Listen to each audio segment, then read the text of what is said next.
Ela estava ajoelhada, esfregando o chão, quando a patroa parou na sua frente.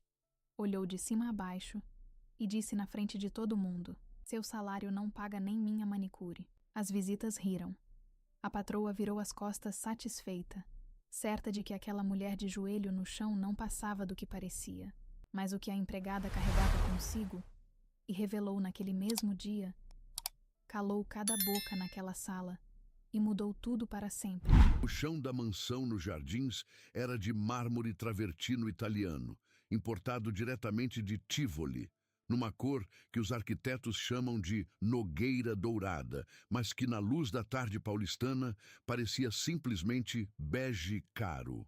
Maria Aparecida Drummond sabia disso porque havia lido o número da revista Casa e Jardim, que estava aberto sobre a mesa de centro, a mesma edição em que a residência tinha sido fotografada 6 meses antes. Ela havia reconhecido o piso imediatamente quando pisou pela primeira vez na mansão 3 semanas atrás. Havia reconhecido também o lustre de cristal tcheco na entrada, as cadeiras ímãs na sala de leitura, o burô Luís XV, que provavelmente era réplica, mas estava bem posicionado para passar por original. Reconheceu tudo e não disse nada. Aos 61 anos, Maria Aparecida carregava o peso do corpo com a consciência de quem aprendeu que certas dores não valem a pena de ser mencionadas. As costas doíam desde as 6 da manhã, quando havia chegado pontual à porta de serviço com o uniforme engomado e os cabelos presos num coque discreto. A dor não era nova. Era velha amiga, produto de 2 escolhas deliberadas. A primeira foi passar 6 meses dormindo em colchão de solteiro no apartamento de 38 metros que havia alugado no Ipiranga para fazer esta pesquisa. A segunda foi esfregar chão de verdade, lavar louça de verdade, dobrar roupa de verdade, porque ela precisava saber como era. Precisava sentir o peso dos braços às 14 horas de um sábado, depois de horas de trabalho contínuo. Precisava entender o que significa ser invisível para as pessoas que você está servindo. Ela estava aprendendo. O pano úmido fazia círculos lentos no travertino importado. Maria usava luvas de borracha amarelas, avental de algodão azul marinho com o logotipo da agência de empregos bordado no peito, e tênis branco ortopédico que ela havia comprado especificamente para este projeto. Os mesmos tênis que a maioria das empregadas domésticas usa, porque são os mais baratos com melhor suporte para quem fica de pé 8 horas por dia. O cabelo grisalho, que ela havia cortado num bob curto e prático, estava preso. As mãos dentro das luvas, mãos que haviam segurado microfones em 47 cidades diferentes, que haviam assinado contratos com 3 editoras distintas, que haviam recebido o jabuti numa tarde de outubro fria e luminosa, faziam o trabalho sem drama. No avental, no bolso lateral esquerdo, havia um caderninho de capa preta, gasto nas bordas, com elástico vermelho desbotado. Maria tocava nele de vez em quando com a ponta do indicador, por cima da borracha da luva, como quem confirma que o coração ainda está no lugar. O caderninho tinha 73 páginas escritas nos últimos 21 dias. Letras miúdas, anotações feitas na área de serviço durante pausas de 3 minutos, no banheiro dos fundos, no percurso de ônibus entre o Ipiranga e os Jardins às 5h45 da manhã. Observações, diálogos, texturas, humilhações catalogadas com a precisão de quem passou 6 anos como diretora de programa federal e aprendeu que dados anedóticos precisam de estrutura para se tornarem evidência. Aquele caderninho era em gestação, e o livro precisava exatamente do que estava prestes a acontecer. O som de Cristiane Monteiro Falcão chegou antes dela. Era um som composto. O tac-tac do salto-agulha de 11 centímetros sobre o piso da cozinha, o tilintar leve das pulseiras de ouro no pulso esquerdo, 3 delas, finas, da joalheria H. Stern, da Oscar Freire, e o volume da voz que conversava ao telefone antes mesmo de cruzar a porta da sala. Cristiane, 38 anos, tinha o tipo de presença que ocupa o espaço antes do corpo chegar. Cabelo loiro platinado, cortado em camadas por Pedro Canova em Pinheiros, por 890 a sessão.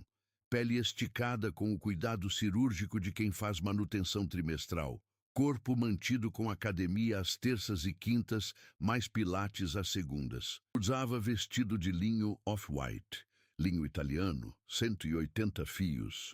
Maria havia notado na etiqueta quando dobrou a roupa na semana anterior.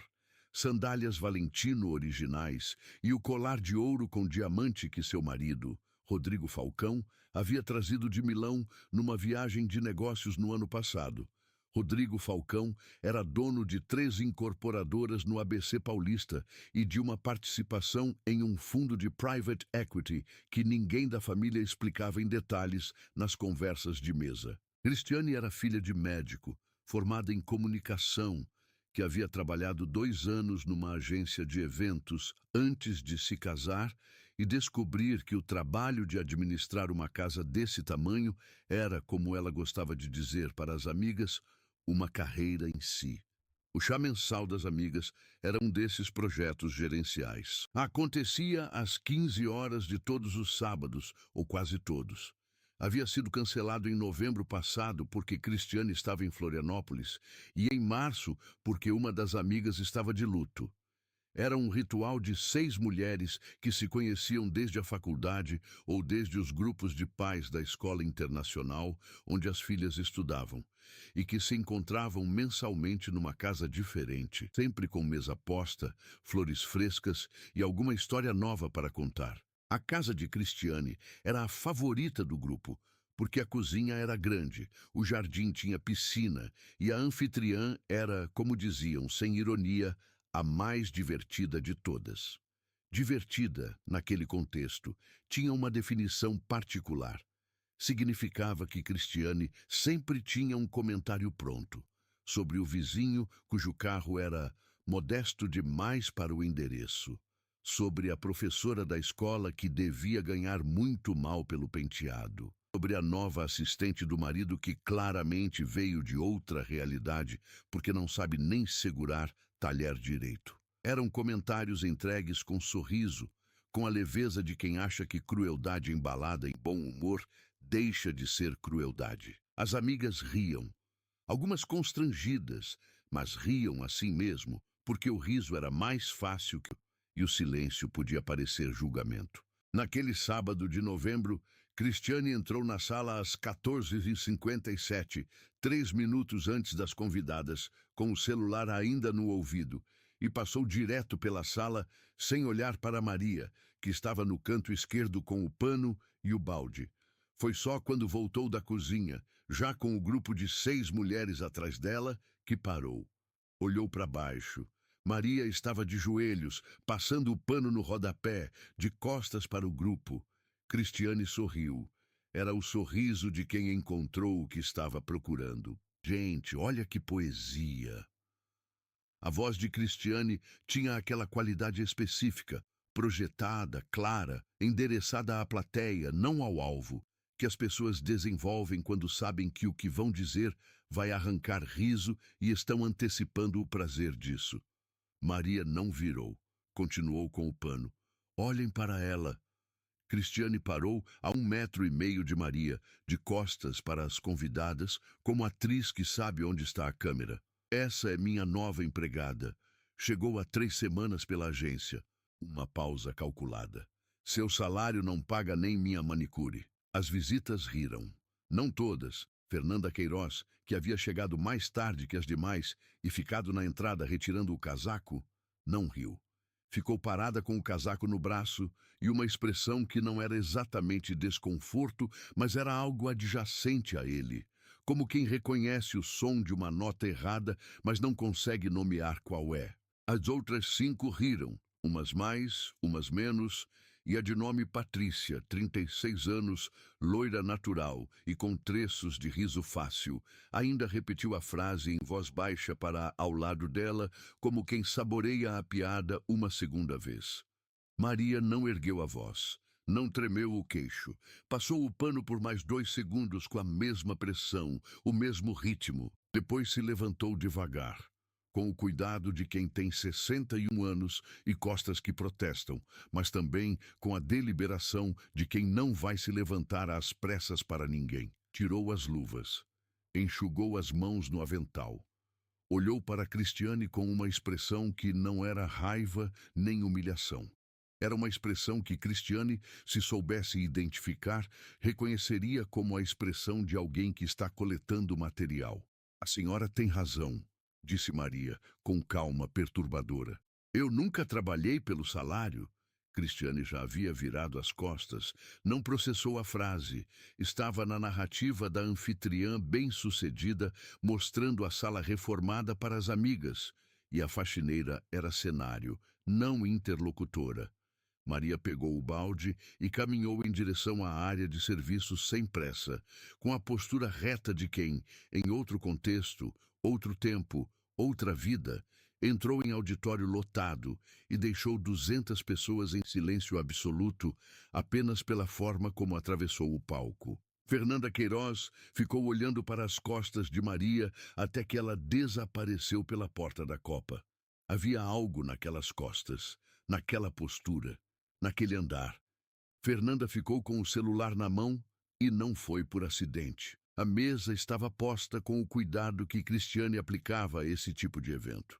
Toalha de linho bordada, prataria herdada da sogra que nunca usava no dia, flores de corte brancas e amarelas num vaso de vidro soplado, 3 tipos de torta, de morango, de limão siciliano e de frango com requeijão, além de pão de queijo mineiro que Cristiane fazia questão de encomendar diretamente de uma produtora artesanal em Nova Lima, porque o de padaria não tem graça. Havia chá de erva cidreira, chá de hibisco e, para as que preferissem, prosecco numa garrafa de vidro fosco apoiada numa balde de gelo.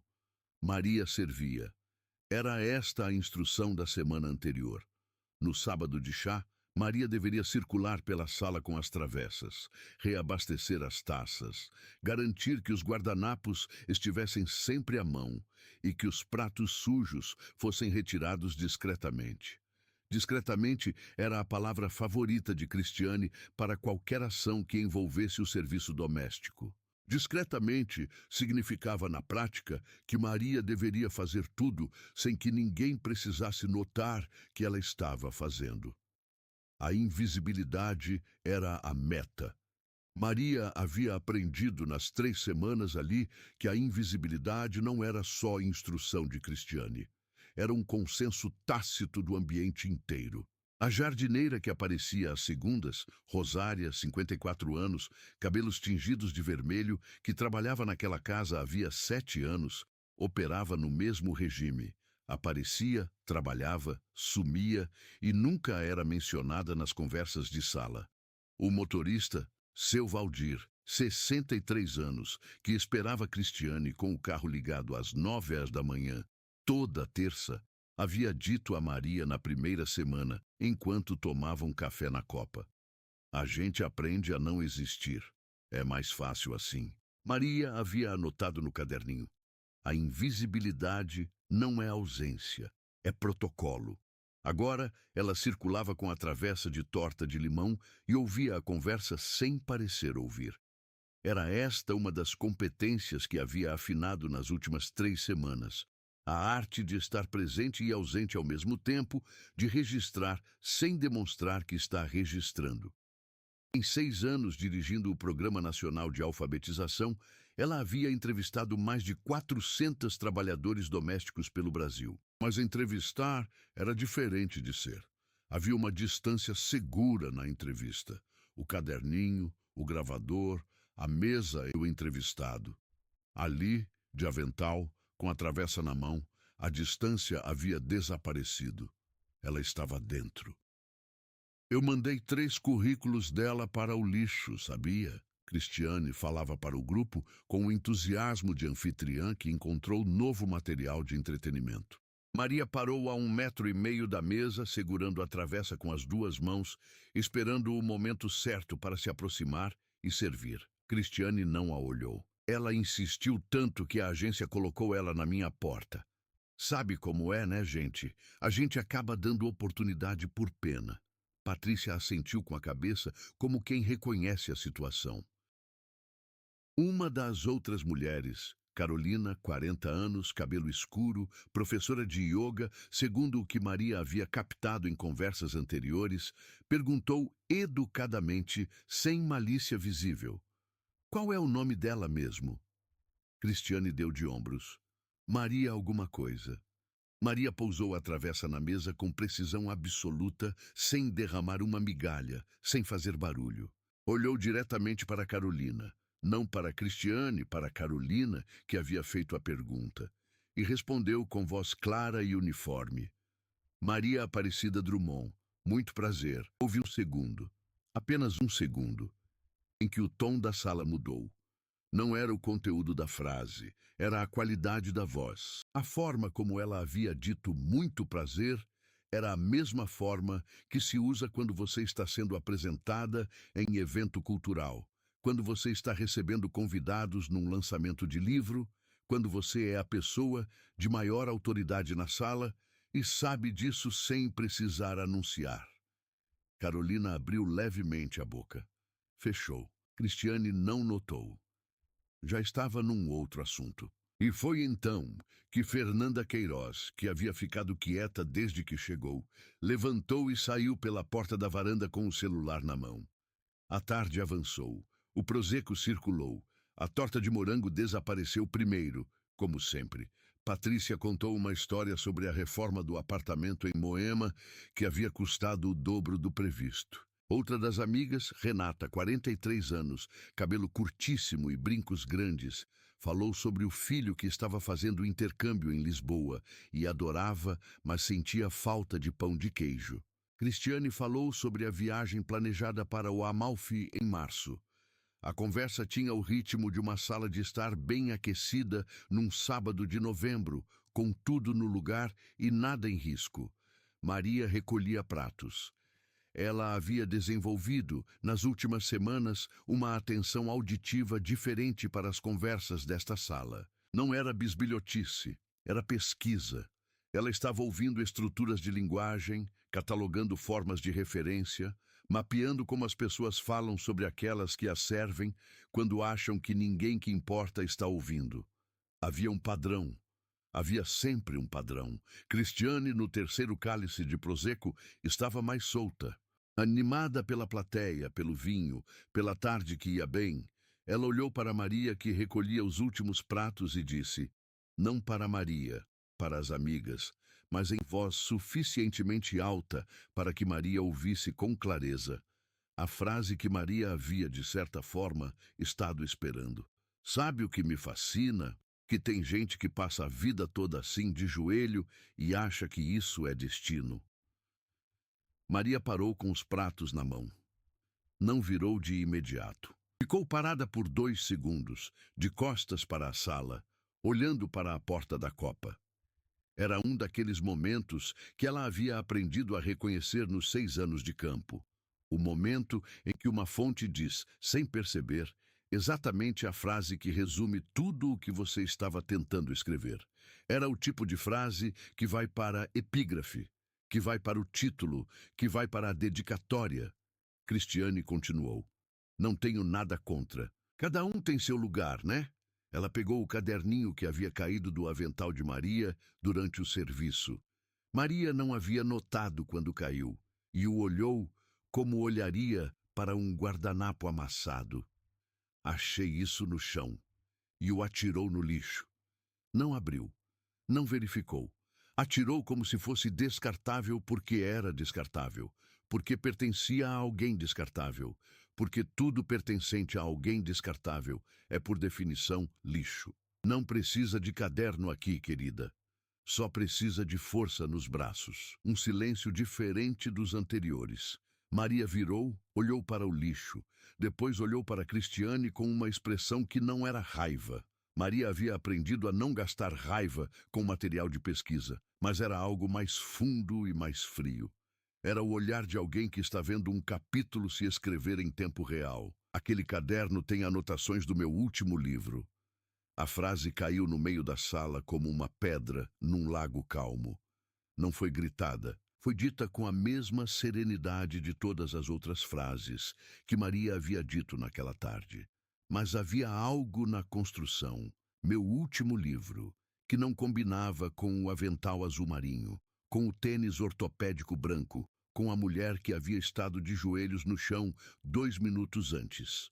Cristiane franziu a testa. Que livro? Foi então que a porta da varanda se abriu. Fernanda Queiroz entrou pela varanda com o celular na mão e a cor do rosto completamente diferente de quando havia saído. Não era pálida. Era a cor de quem acabou de compreender algo de grande e está ainda processando as implicações.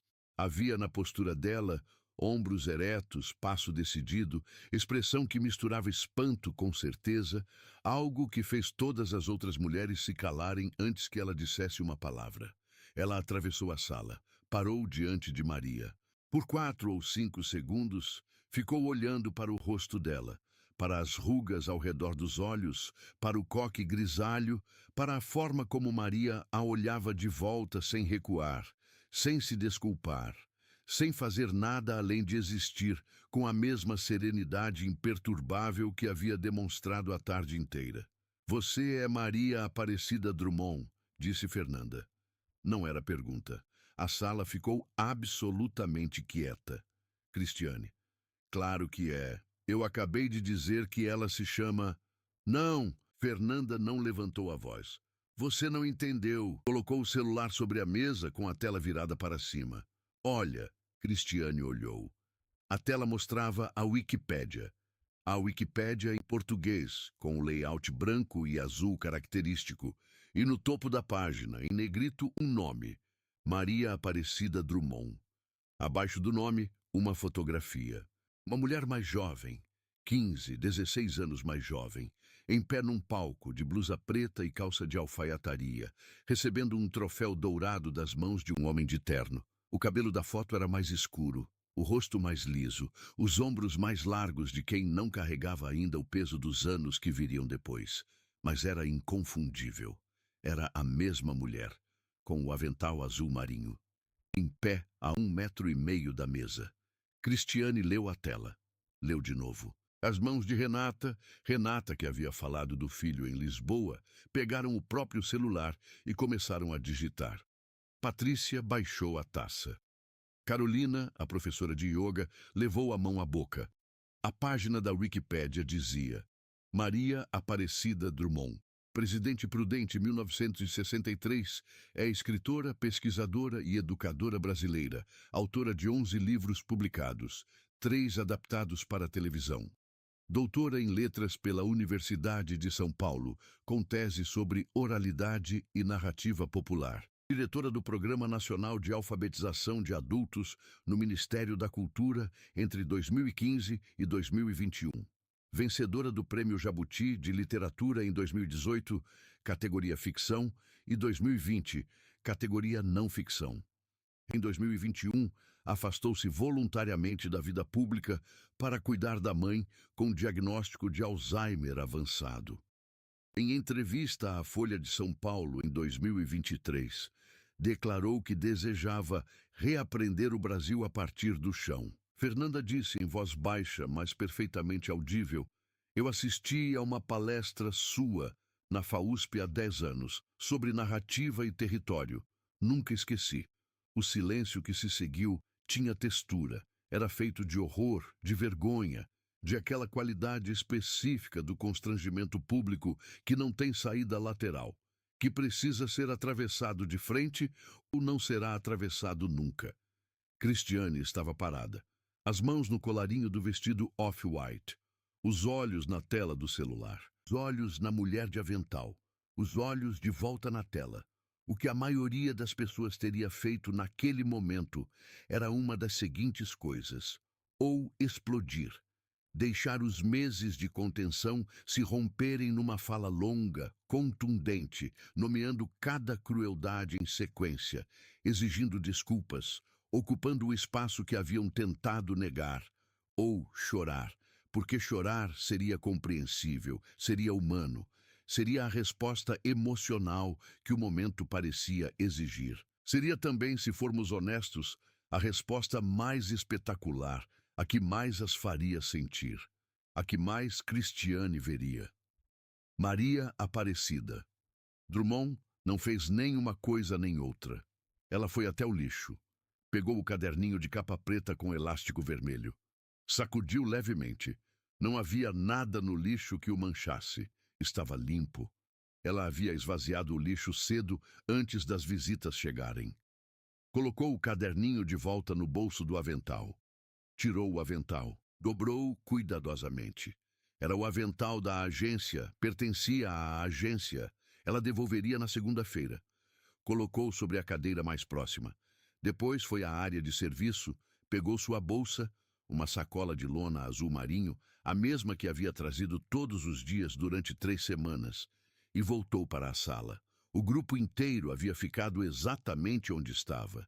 Ninguém havia se levantado, ninguém havia fugido, embora o impulso de fugir fosse visível em pelo menos 3 dos rostos. Cristiane tentou falar. Eu não sabia. Não tinha como eu saber. A agência nunca me disse. A agência não sabia. A voz de Maria era serena. Não havia punição nela, mas também não havia generosidade fácil. Era apenas fato. Eu me cadastrei com o meu nome e não informei o currículo completo. Era parte da pesquisa. Pesquisa. Cristiane repetiu a palavra como se precisasse testá-la na boca. Estou escrevendo um livro sobre trabalhadoras domésticas no Brasil, especificamente sobre invisibilidade, sobre o que acontece quando pessoas de certas classes sociais estão diante de pessoas de outras classes sociais, e sobre o que essas pessoas acham que podem dizer e fazer sem consequências. Maria pegou a bolsa no ombro. Eu precisava de dados de campo, dados que só se obtém estando dentro, não do lado de fora, olhando. Patrícia disse, e foi um sussurro, mas o tipo que todo mundo ouve. Meu Deus! Renata tinha o celular na mão e olhava para a tela com a expressão de quem está verificando uma segunda fonte, uma terceira, como se as informações que estava encontrando precisassem ser confirmadas para serem reais. Fernanda estava parada perto da janela, quieta, com a expressão de alguém que está assistindo algo histórico e sabe disso. Carolina finalmente disse, a sua palestra na FAUSP, eu estava lá também. Eu não te reconheci. Não me ocorreu que... Parou. As roupas, a forma como você entrou.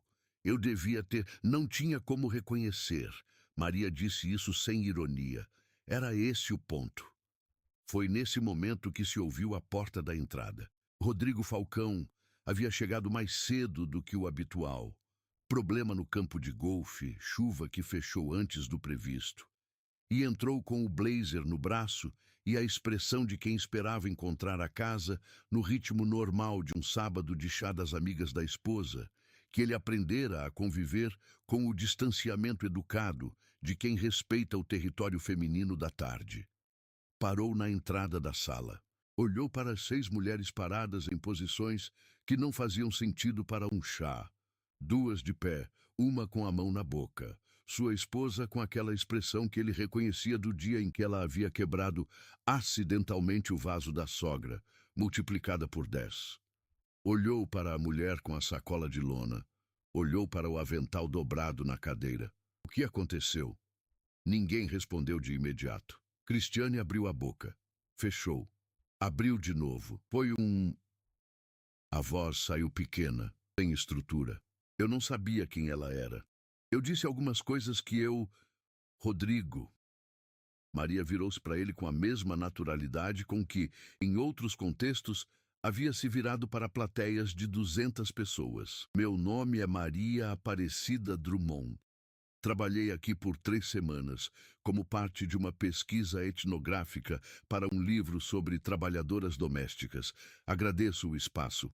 Aprendi muito. Rodrigo ficou olhando para ela. Estava processando. E algo no processo, no nome, na forma como ela havia dito, na expressão das mulheres na sala, fez alguma coisa clique no rosto dele. Ele conhecia aquele nome. Não sabia de onde, não sabia exatamente como, mas havia uma conferência, um evento, uma menção em jornal, alguma coisa que aquele nome havia deixado marcada em algum arquivo mental. A escritora, disse ele, mais para si mesmo do que para o grupo. Sim, disse Maria. Rodrigo virou-se para Cristiane. A expressão que ele tinha não era raiva, era a expressão de alguém que está calculando, em tempo real, as implicações práticas de uma situação. E as implicações práticas, Rodrigo Falcão sabia, eram consideráveis. Ele tinha um contrato de patrocínio cultural pendente com o Ministério da Educação, 2,3 milhões de dólares, para financiar um programa de leitura em escolas públicas, que, por acaso, utilizava materiais produzidos por pesquisadores como Maria Aparecida Drummond. O processo estava em fase de aprovação de imagem. O comitê de análise tinha nome e sobrenome. Rodrigo sabia o que aquele nome significava naquele contexto. Fez as contas rapidamente. Maria, disse ele, com uma cortesia que era parte genuína e parte estratégica, e às vezes é impossível separar as duas coisas. Eu sinto muito pelo que aconteceu aqui. Posso pedir que você espere um momento? Não é necessário. Maria foi até o balcão da cozinha. Ela conhecia cada centímetro daquela cozinha e abriu a gaveta onde guardava os materiais que precisaria ao final. Tirou um cartão. Deixou-o sobre o granito cinza. Caso Cristiane queira dar uma declaração formal para o livro, o contato da minha editora está aqui. Olhou para Cristiane uma última vez. Não com raiva, não com triunfo, com algo que era quase compaixão, ou pelo menos a versão acadêmica dela. Seria uma contribuição valiosa. A perspectiva de quem humilhou também é parte da história. Cristiane ficou com a boca entreaberta. Maria atravessou a sala. Saiu pela porta da frente. O silêncio que ficou na sala tinha a qualidade específica do silêncio que sucede algo irreversível. Não era o silêncio do choque. Esse já havia passado. Era o silêncio da digestão. Das 6 mulheres processando, cada uma à sua maneira, o que havia acontecido e o que isso significava. Fernanda ficou de pé perto da janela, olhando para a rua, como se quisesse ver Maria caminhar, como se quisesse ter certeza de que havia sido real. Carolina tinha os olhos fechados e fazia aquela respiração curta de quem está tentando não chorar, sem saber ao certo de onde vinha a vontade de chorar. Renata ainda tinha o celular na mão, mas havia parado de rolar a tela. Havia parado em alguma foto de Maria num palco, numa conferência, numa dessas imagens de arquivo que aparecem quando você pesquisa o nome de alguém que fez coisas importantes e depois ficou invisível. Patrícia olhou para o avental dobrado na cadeira. Rodrigo ficou parado na entrada da sala. E Cristiane? Cristiane estava olhando para o cartão da editora sobre o granito cinza da cozinha. O cartão era simples. Papel couché off-white, letras em relevo, logo discreto de uma editora paulistana com 47 anos de mercado. O nome da editora, um número de telefone, um endereço de e-mail. Cristiane pegou o cartão, virou nas mãos, não disse nada.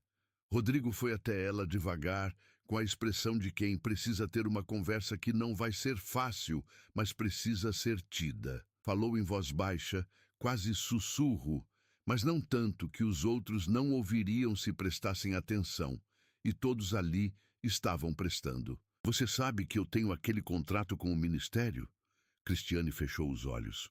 Você sabe que eles vão saber disso? Rodrigo, não agora. Ele passou a mão no cabelo. Vou ligar para o advogado. Fernanda pegou o casaco que havia deixado na cadeira da entrada. Disse, com a voz tranquila de quem tomou uma decisão que precisava ir. Carolina foi junto. Renata ficou mais um momento. Olhou para Cristiane com aquela expressão que misturava pena e distância, o tipo de expressão que você tem quando vê alguém que conhece ir embora de um lugar de onde você também está indo embora, mas por caminhos diferentes. Depois também saiu. Patrícia foi a última. Na porta virou para Cristiane e disse, e era uma frase simples, sem drama, quase clínica. Ela vai escrever sobre isso, você sabe. Cristiane ficou olhando para a porta fechada. O balde de gelo do Prosecco estava derretendo. As flores brancas e amarelas estavam no lugar. A torta de limão siciliano estava pela metade. E sobre o granito cinza, onde havia estado o cartão da editora, havia agora apenas a superfície fria e lisa de uma cozinha que custara 340 mil dials para reformar e que naquele momento parecia apenas uma cozinha. Fernanda Queiroz chegou em casa àquelas 18 horas de sábado. Preparou chá de camomila, sentou-se à mesa da sala e ficou olhando para a parede por 22 minutos. Ela era professora universitária de Letras e Comunicação. Havia dedicado 15 anos ensinando sobre narrativa e linguagem e poder. Havia escrito artigos sobre representação e invisibilidade. Havia lido todos os livros de Maria Aparecida Drummond, todos os 11, incluindo os 3 mais difíceis de encontrar, das primeiras edições. E naquela tarde havia estado na mesma sala, enquanto alguém jogava no lixo o caderninho de notas de Maria Aparecida Drummond e chamava a escritora de Maria Alguma Coisa. Ela havia ficado calada, havia chegado tarde, havia saído para procurar no celular, havia mostrado a página da Wikipédia, havia dito que assistira a uma palestra 10 anos atrás. Mas antes disso, nos primeiros momentos, havia ficado calada. Depois dos 22 minutos olhando para a parede, Fernanda abriu o computador. Escreveu por 40 minutos sem parar. Era um texto em primeira pessoa, em estilo de relato direto, descrevendo o que havia visto e o que havia sentido, e o que havia ficado calada quando talvez não devesse ter ficado. Era honesto da forma que os textos honestos são, quando a pessoa que escreve não está tentando se fazer de herói, quando está simplesmente tentando não mentir. Ela nomeou todos os envolvidos, exceto as outras convidadas, que a poupou por consideração. Nomeou Cristiane Monteiro Falcão. Nomeou Maria Aparecida Drummond. Descreveu o caderninho no lixo. Descreveu a frase, seu salário não paga nem minha manicure. Publicou no perfil profissional do LinkedIn. Dormiu. Acordou às 7h do domingo com 847 notificações.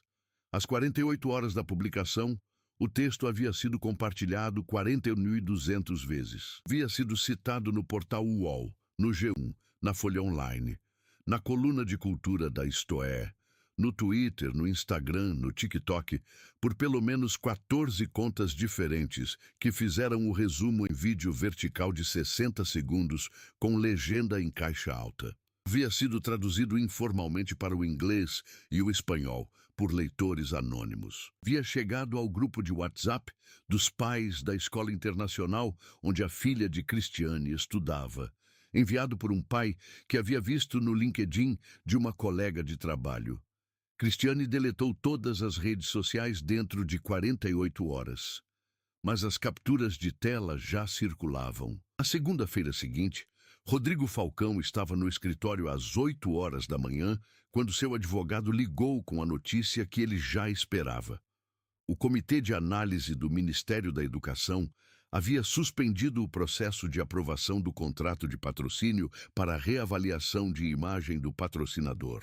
A suspensão era temporária, tecnicamente. Havia um prazo de 60 dias para a reapresentação com nota explicativa. Mas no linguajar real dos processos burocráticos, reavaliação de imagem significava que alguém no ministério havia visto o LinkedIn de Fernanda Queiroz e havia ligado para alguém acima que havia ligado para alguém acima que havia dito que não era o momento certo para aprovar 2,3 milhões de reais para uma família cujo nome estava circulando daquele jeito. O advogado disse que havia caminhos. Rodrigo disse que ia pensar. Ficou olhando a janela do 20º andar para a linha do horizonte paulistano, o cinza espesso das construções, as torres de vidro refletindo a luz fraca de segunda-feira nublada.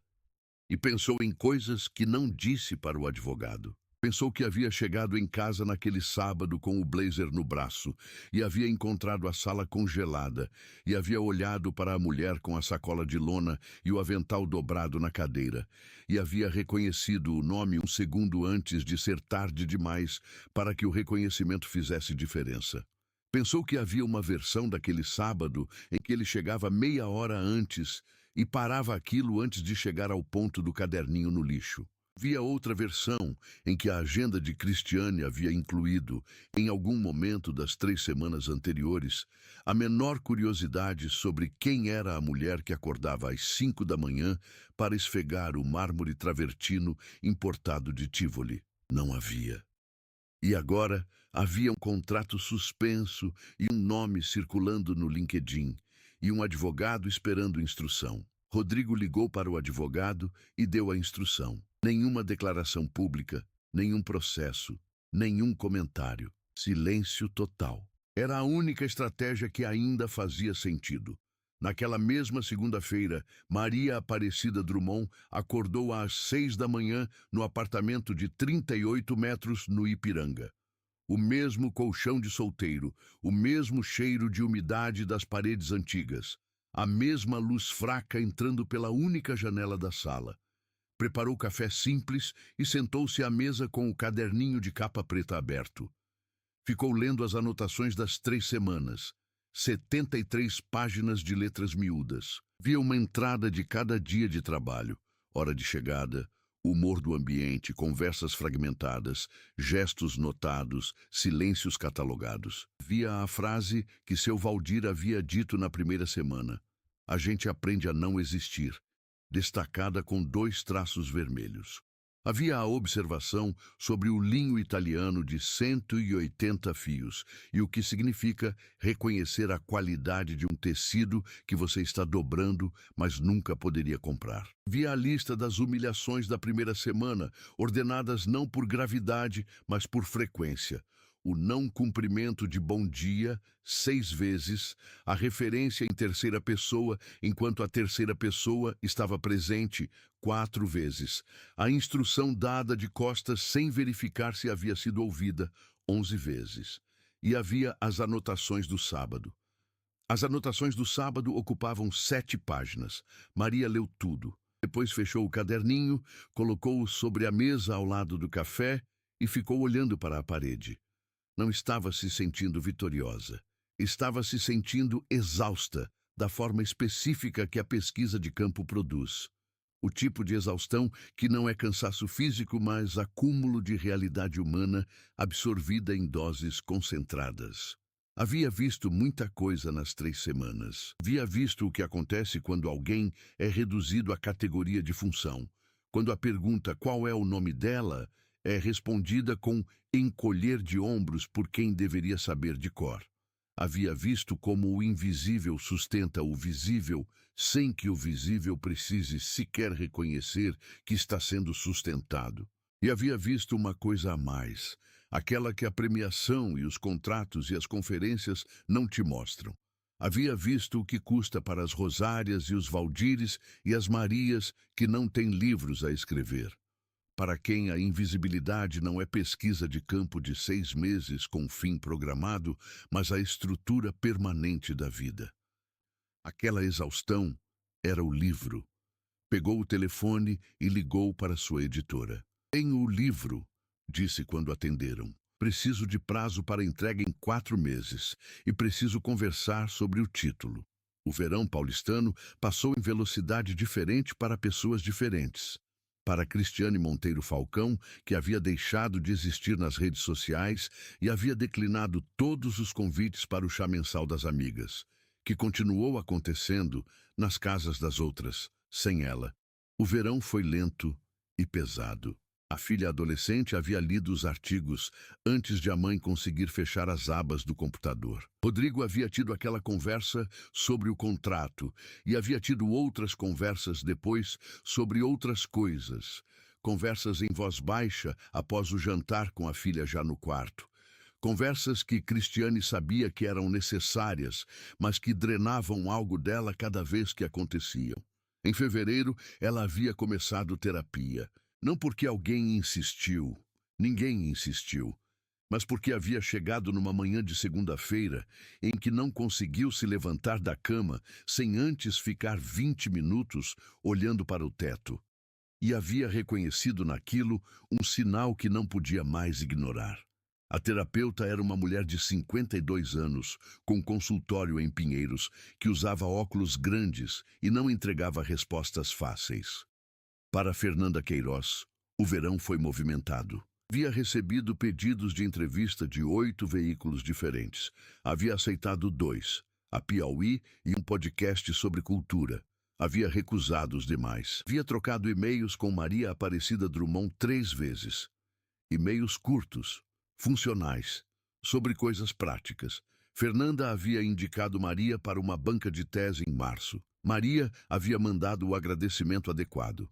Não havia o tipo de intimidade dramática que a narrativa do sábado poderia sugerir.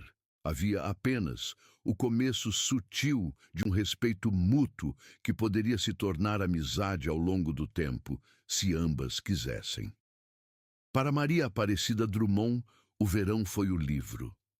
4 meses de escrita concentrada no apartamento de 38 metros no Ipiranga, com o caderninho aberto sobre a mesa e o laptop ao lado.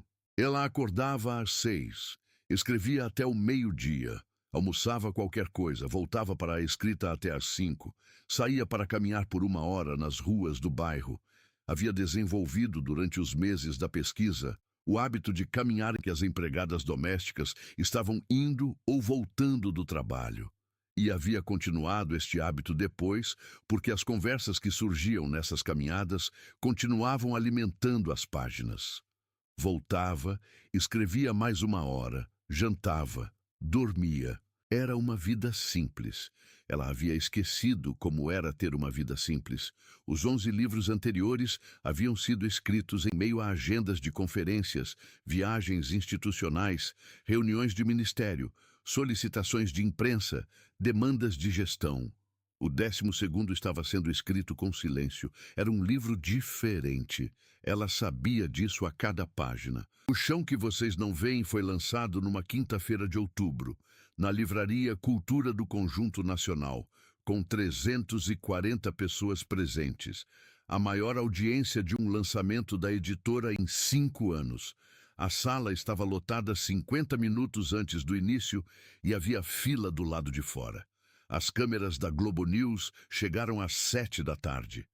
A Folha havia publicado uma resenha antecipada no domingo anterior com 5 estrelas e o título O Livro que Nos Obriga a Olhar para Baixo. Maria estava de calça preta e blusa creme de linho. Não era o linho de 180 fios, era o linho que ela comprava há anos, numa loja de tecidos no Brás, que ela mesma mandava costurar, com os cabelos grisalhos soltos e os óculos que havia começado a usar durante a escrita e que agora faziam parte do rosto, da mesma forma que as rugas e a postura reta. Ela falou por 30 minutos. Falou sobre Rosária, a jardineira de cabelo vermelho que trabalhava há 7 anos numa casa sem que a dona da casa soubesse o nome dela. Falou sobre Seu Valdir e a frase "A gente aprende a não existir", que estava na epígrafe do livro.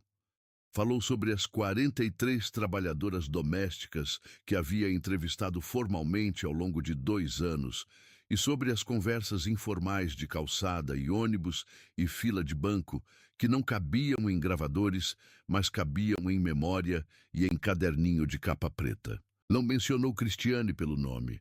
Havia um capítulo no livro, o 3º capítulo, A Casa dos Jardins, em que a história de Novembro era contada com todos os detalhes, mas com os nomes trocados. A anfitriã era chamada de Beatriz, o marido era Eduardo. A professora que havia mostrado o celular era chamada de Adriana. Eram mudanças cirúrgicas que preservavam o essencial. A cena, o caderninho, a frase, o mármore travertino, sem expor identidades legalmente. O capítulo havia sido revisado pelo departamento jurídico da editora 4 vezes. era provavelmente o capítulo mais poderoso do livro. Fernanda havia lido o capítulo antes do lançamento, em cópia enviada pela editora. Havia ligado para Maria. Havia ficado quieta por alguns segundos antes de dizer: "Você conseguiu fazer com que eu me sentisse na sala de novo, com vergonha de novo, e ao mesmo tempo grata. Não sei bem explicar. Não precisa explicar", Maria havia dito. Esse era o objetivo. Na segunda semana após o lançamento, O Chão que Vocês Não Veem estava em primeiro lugar na lista de mais vendidos da Veja São Paulo, em segundo na lista nacional da Publish News e em primeiro lugar na lista de não ficção da Amazon Brasil. A editora havia impresso 15.000 exemplares na primeira tiragem e já estava na terceira semana pedindo reimpressão de mais 20.000. Os comentários nas redes sociais formavam uma topografia particular. Via os comentários das pessoas que compraram o livro e escreveram sobre reconhecer as situações descritas de ambos os lados. Havia trabalhadoras domésticas que escreveram frases como: "Eu vivo isso todo dia e nunca vi ninguém escrever assim sobre a gente." E havia também empregadoras que escreveram: "Li o livro e precisei sentar e me questionar de verdade." E havia as que escreveram: "Eu jurava que não era assim na minha casa e agora não tenho tanta certeza." Havia também comentários que identificavam a história real por trás do capítulo 3. Os mais perspicazes haviam conectado os pontos: o LinkedIn de Fernanda, a história do sábado que havia circulado em novembro, o livro publicado 8 meses depois. Cristiane Monteiro Falcão voltou brevemente às pesquisas do Google no dia do lançamento, pico de 14.000 buscas pelo nome em 24 horas, e depois diminuiu, da forma que as ondas da internet diminuem quando a próxima onda chega. Rodrigo havia lido o capítulo 3. Havia mandado o livro para o advogado. O advogado havia dito que não havia nada acionável. Rodrigo havia fechado o computador e ficado sentado no escritório por um longo tempo. A dedicatória do livro ocupava uma página inteira, em corpo de texto maior que o habitual, no começo do volume. Para Rosária, seu Valdir e cada Maria que alguém já olhou de cima sem imaginar o que ela carregava. Para as 43 mulheres que me permitiram gravar suas vozes e as centenas que me permitiram ouvir.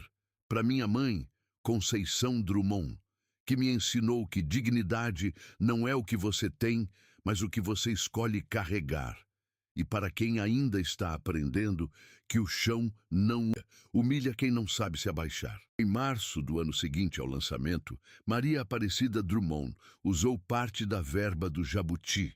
Havia ganho o terceiro na categoria não ficção, em cerimônia de novembro, somada a uma fundação de apoio à cultura que havia procurado a editora após o sucesso do livro, para financiar o projeto que havia estado escrevendo nos cadernos desde antes mesmo do lançamento. O Instituto Conceição Drummond, nomeado em homenagem à mãe Conceição, a mulher que havia morrido com Alzheimer, avançado nos braços da filha em 2022 e que havia sido empregada doméstica por 35 anos antes de se aposentar, abriu as portas em março num espaço alugado de 280 metros quadrados no Ipiranga, a 15 minutos a pé do apartamento de 38 metros onde o livro havia sido escrito.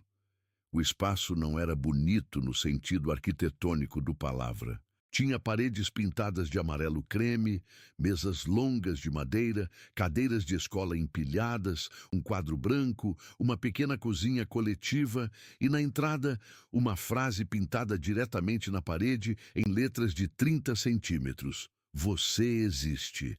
Seu nome importa. Sua história vale. A missão era simples na declaração e complexa na execução.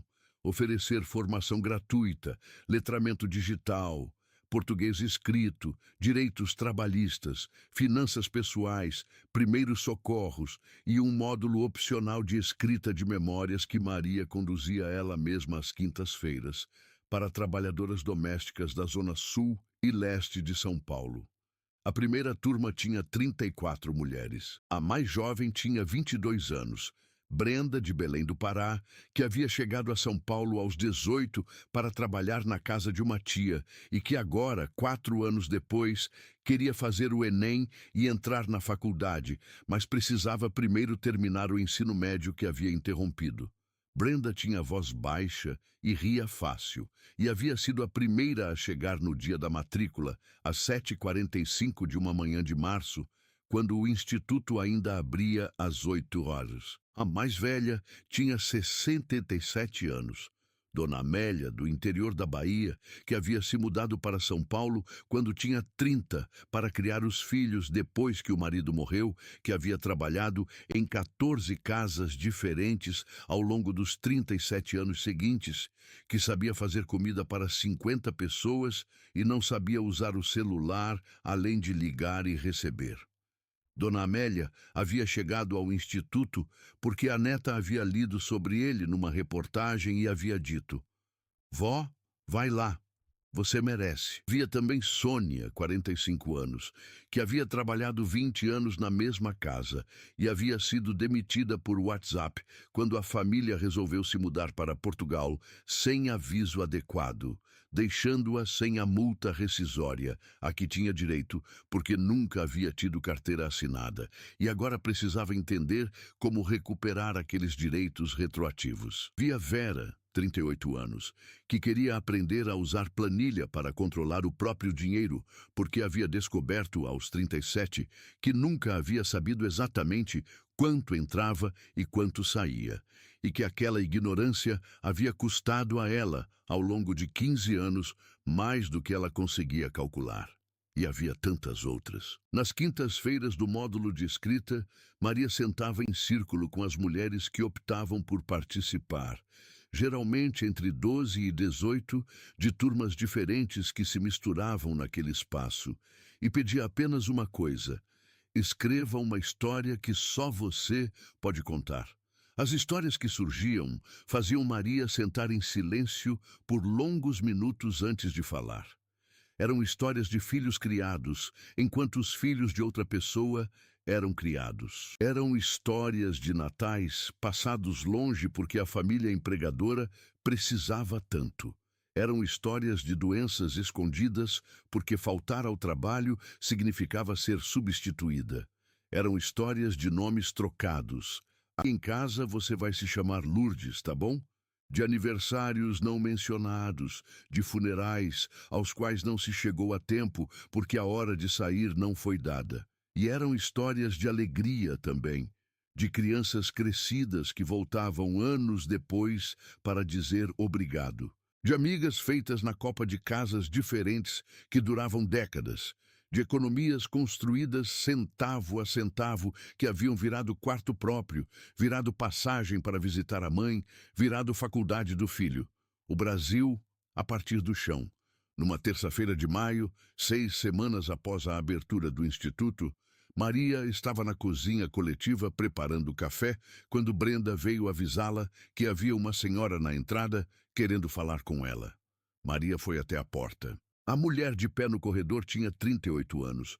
Cabelo loiro platinado ligeiramente crescido na raiz, roupas simples, calça jeans, camiseta branca, tênis, que contrastavam com a memória do vestido de linho off-white. Sem pulseiras H. Stern, sem colar de diamante, sem a qualidade de presença que ocupa o espaço antes do corpo chegar. Era Cristiane.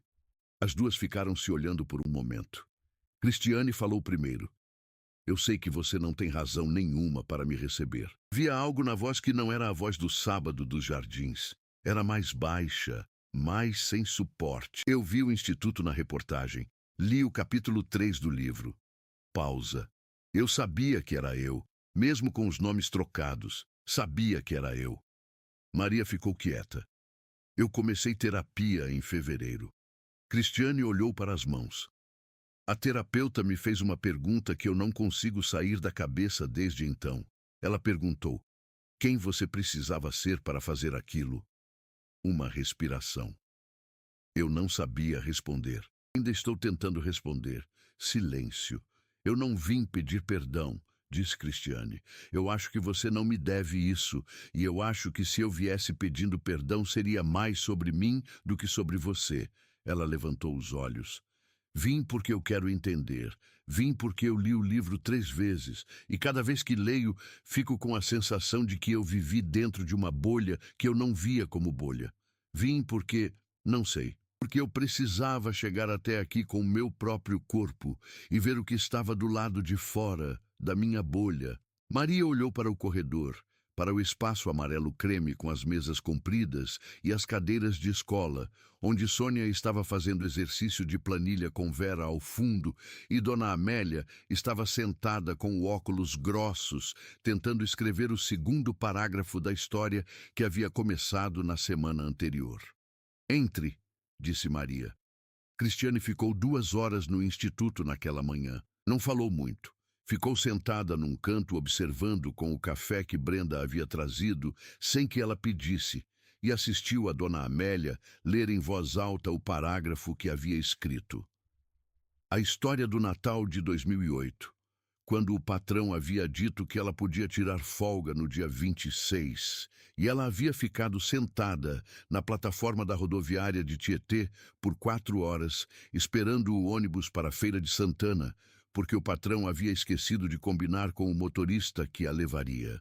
A história terminava com ela chegando em casa na madrugada do dia 27, e a mãe já dormindo, e ela ficando sentada na cozinha da mãe, sozinha, comendo o prato de comida que havia sido deixado no fogão, frio, e pensando que aquela comida fria era a coisa mais gostosa que havia comido em meses.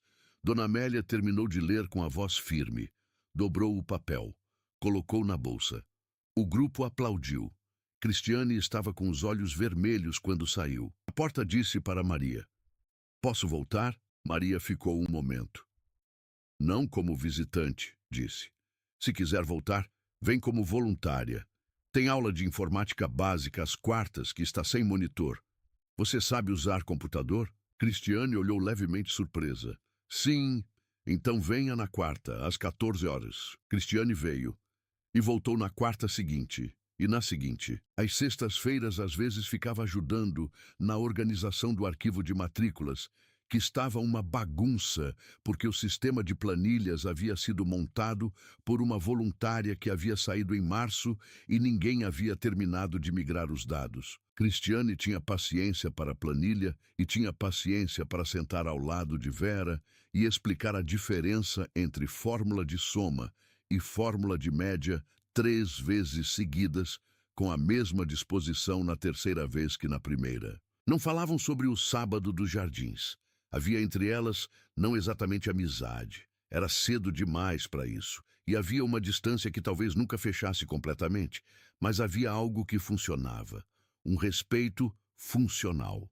O tipo que se constrói entre 2 pessoas que sabem que a história entre elas foi difícil, e estão, com cuidado, tentando escrever o próximo capítulo de forma diferente. Dona Amélia, que havia observado Cristiane por 3 semanas antes de dizer alguma coisa, chegou numa quarta e sentou-se ao lado dela antes da aula e disse: "Você mudou de penteado, né?" Cristiane olhou levemente surpresa. "Faz 1 mês. Ficou bem", disse Dona Amélia, com a simplicidade direta de quem não complica o que pode ser simples. "A raiz natural combina mais com você." Em agosto, 8 meses após a abertura do instituto, a primeira turma se formou. A cerimônia foi numa sexta-feira à tarde, no pátio de uma escola estadual que havia cedido o espaço. 80 cadeiras, famílias presentes, um banner impresso com o logo do Instituto Conceição Drummond, feito pela filha de Vera, no computador do instituto. Um bolo de fubá que Dona Amélia havia feito em casa e trazido em 2 formas grandes embrulhadas em pano branco. 34 formandas. Todas elas com o certificado impresso em papel couché com o logo do instituto e a assinatura de Maria Aparecida Drummond. Brenda havia passado no Enem com nota suficiente para tentar uma vaga em pedagogia na Unifesp pelo SISU. Havia chorado na hora de receber o certificado e havia abraçado Maria por um tempo longo e havia dito em voz baixa que quando fosse professora ia mandar os alunos lerem o livro. Sônia havia conseguido recuperar os direitos trabalhistas retroativos com a ajuda da advogada que o Instituto havia convocado para uma sessão de orientação. A multa mais os depósitos do FGTS não pagos haviam somado 34 mil reais. Sônia havia depositado tudo numa poupança. Estava pensando em franquia de alimentação. Dona Amélia havia terminado de escrever a história do Natal de 2008 e a havia expandido para 15 páginas de memórias. Maria havia perguntado se ela queria publicar. Dona Amélia havia dito que precisava pensar. Estava pensando. Maria falou por 12 minutos. Começou assim. Quando eu estava de joelhos no chão de mármore de uma mansão nos Jardins, esfregando o piso com pano úmido, eu pensei que nunca havia aprendido tanto em tão pouco tempo. Havia risos no pátio. As formandas já conheciam a história, em versões mais ou menos completas. Não aprendi sobre humilhação, já conhecia a humilhação de outros lugares, outros tempos. Aprendi sobre resistência. Aprendi como se mantém dignidade quando o ambiente inteiro está organizado para dizer que você não tem dignidade. E aprendi de vocês. Fez uma pausa. Vocês não estão saindo daqui apenas com certificados. Estão saindo com o que sempre tiveram. A história de cada uma que não foi perdida, que não foi esquecida, que ficou registrada. O chão que vocês limparam, cozinharam, varreram. Esse chão sustentou casas, famílias, crianças, cidades. E hoje vocês sabem, em papel assinado, que isso tem nome, história, tem valor. Aplausos. Dona Amélia era a que batia as palmas mais forte. Naquela noite, depois que o pátio foi arrumado e o bolo de fubá foi dividido até a última fatia e as últimas famílias foram embora, e Brenda mandou um áudio de voz às 10 da noite dizendo que havia contado para a mãe em Belém. E a mãe havia chorado, e ela também havia chorado e obrigada, obrigada, obrigada. Maria fechou o instituto, caminhou os 15 minutos até o apartamento do Ipiranga. Preparou chá de camomila e sentou-se à mesa. Tirou o caderninho do avental. Não o avental azul marinho da agência. Esse havia sido devolvido, lavado e engomado na segunda-feira após o sábado dos Jardins. Era o avental que ela usava no instituto às quintas-feiras. Um avental simples de cozinha cor de vinho que havia comprado na Feira do Rolo por 15 reais e que havia começado a usar porque a cozinha coletiva era usada às quintas antes da roda de escrita e ela gostava de preparar o café enquanto as mulheres chegavam. O caderninho de capa preta, elástico vermelho, estava na terceira reencarnação. O primeiro havia sido o de pesquisa dos Jardins, que virou o livro. O segundo havia sido o caderninho do Instituto, onde ela registrava nomes e histórias dos primeiros meses. Este terceiro era um caderninho novo, comprado numa papelaria do Ipiranga, que havia começado a preencher no dia em que Dona Amélia leu em voz alta a história do Natal de 2008, e Maria havia percebido que havia um segundo livro ali. Abriu numa página em branco, escreveu a data, escreveu: Primeira turma formada 34. Brenda vai tentar pedagogia. Dona Amélia quer pensar sobre publicar. Sônia tem 34 mil reais numa poupança. Vera sabe usar planilha. Escreveu. Cristiane estava no fundo do pátio. Aplaudiu junto com todos. Parou. Olhou para a janela. A luz do Ipiranga à noite tem uma textura específica. As janelas dos prédios populares, acesas em padrões irregulares, as calçadas com pessoas que ainda estão voltando, o som de televisão saindo de janelas abertas, porque o calor de agosto era mais manso, mas ainda estava lá. Era a mesma luz que ela havia visto todas as noites do verão em que escreveu o primeiro livro deste ciclo. Era a luz do Brasil a partir do chão. Voltou para o caderninho. Escreveu a última linha da noite. Minha mãe trabalharia 35 anos, limpando casas para que eu pudesse fazer o que faço. Nunca vou parar de entender o que isso significa. Fechou o caderninho, colocou o elástico, apagou a luz. Esta história é sobre mais do que uma humilhação e sua consequência. Primeiro, é sobre o que acontece quando o poder presume invisibilidade onde há apenas silêncio escolhido. Maria Aparecida. Drummond não era invisível naquela sala. Era discreta. São coisas completamente diferentes. A invisibilidade é imposta de fora. A discrição é exercida por dentro. Confundir as duas é o erro que Cristiane Monteiro Falcão cometeu. E é o erro que acontece todos os dias em milhares de salas, cozinhas e espaços onde pessoas de certas classes sociais estão diante de pessoas de outras classes sociais. Segundo, é sobre o custo real da pesquisa humana. Maria escolheu estar no chão não como performance ou provocação, mas porque havia uma verdade ali que não cabia em gravadores e entrevistas. O preço daquela escolha, nas costas, no colchão de solteiro, na exaustão das 14 horas de sábado, era real. E essa realidade foi o que ela levou para dentro do livro, e foi o que fez o livro diferente dos que havia escrito antes. Terceiro, é sobre como a dignidade se mantém quando o ambiente inteiro está organizado para dizer que você não tem. Maria não respondeu a com crueldade, não explorou o momento da revelação para humilhar de volta. Saiu pela porta da frente com a postura reta de quem sempre soube que essa postura era dela, independentemente do avental que estava usando.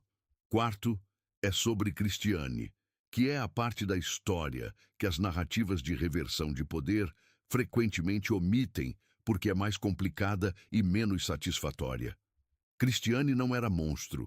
Era produto de um ambiente que nunca lhe exigiu que enxergasse o que preferia não ver.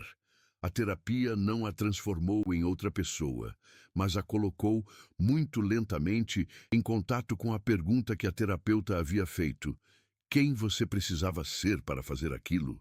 E essa pergunta, sem resposta fácil, era o começo de alguma coisa. Quinto, é sobre as Brenda, a Sônia, as Vera, as Dona Amélia.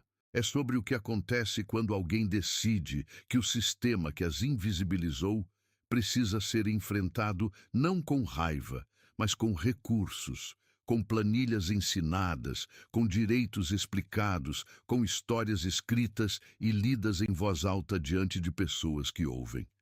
A verdadeira riqueza não estava no mármore travertino de Tivoli, nem nas pulseiras Augusterne, nem no Prosecco em balde de gelo. Estava nas 73 páginas de caderninho de capa preta.